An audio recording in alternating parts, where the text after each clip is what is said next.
digunakan dalam situasi resmi atau situasi formal. Nah, biasanya ditandain dengan apa?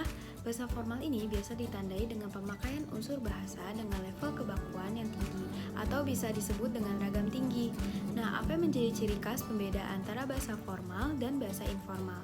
Nah, untuk bahasa formal, yang pertama ciri khasnya adalah memiliki unsur gramatikal yang konsisten dan eksplisit. Yang kedua, sesuai dengan EBI atau Ejaan Bahasa Indonesia.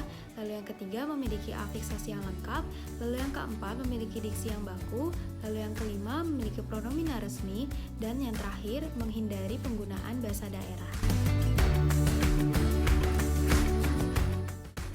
Halo semua, di sini aku mau menjelaskan sedikit terkait apa itu bahasa informal. Nah, bahasa informal adalah bahasa yang kita gunakan pada saat kondisi tidak resmi atau informal. Nah, biasanya ditandai dengan rendahnya kebakuan pada bahasa tersebut atau biasa juga disebut dengan ragam rendah. Nah, apa sih ciri khas dari bahasa informal ini? Nah, ciri khasnya itu yang pertama, ada unsur gramatikalnya itu tidak jelas atau kacau. Terus afiksasinya juga tidak lengkap, pronominanya tidak resmi, diksi yang tidak baku, terbiasa menggunakan unsur bahasa daerah atau bahasa asing, kemudian tidak sesuai dengan EBI atau Ejaan Bahasa Indonesia yang baik. Nah, jadi kalau misalnya bisa disimpulin nih, bahasa informal tuh biasanya adalah bahasa yang mengandung campuran dari bahasa daerah atau bahasa asing, seperti yang biasa digunakan pada percakapan sehari-hari. Jadi, apa sih bedanya kata bahasa formal dan bahasa informal? Kata-kata dan bahasa formal itu berdasarkan KBBI.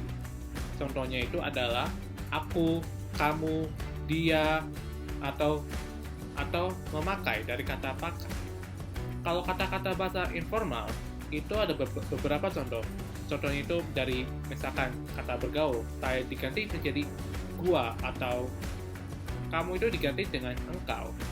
Kata-kata yang dipendekin, misalkan dari memakai atau pakai, itu akan diubah jadi makai. Dan kata-kata yang diubah menjadi kata-kata yang digabung oleh bahasa Inggris, misalkan mengeksplor.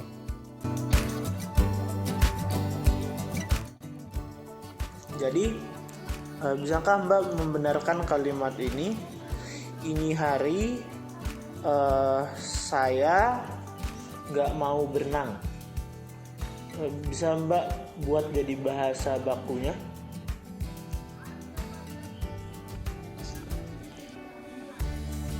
Bentuk bahasa bakunya nggak tahu Mbak ya. Oke, jadi untuk bahasa bakunya pada hari ini saya tidak mau berenang, karena penggunaan kalimat ini hari dan enggak merupakan bentuk tidak baku. Oke.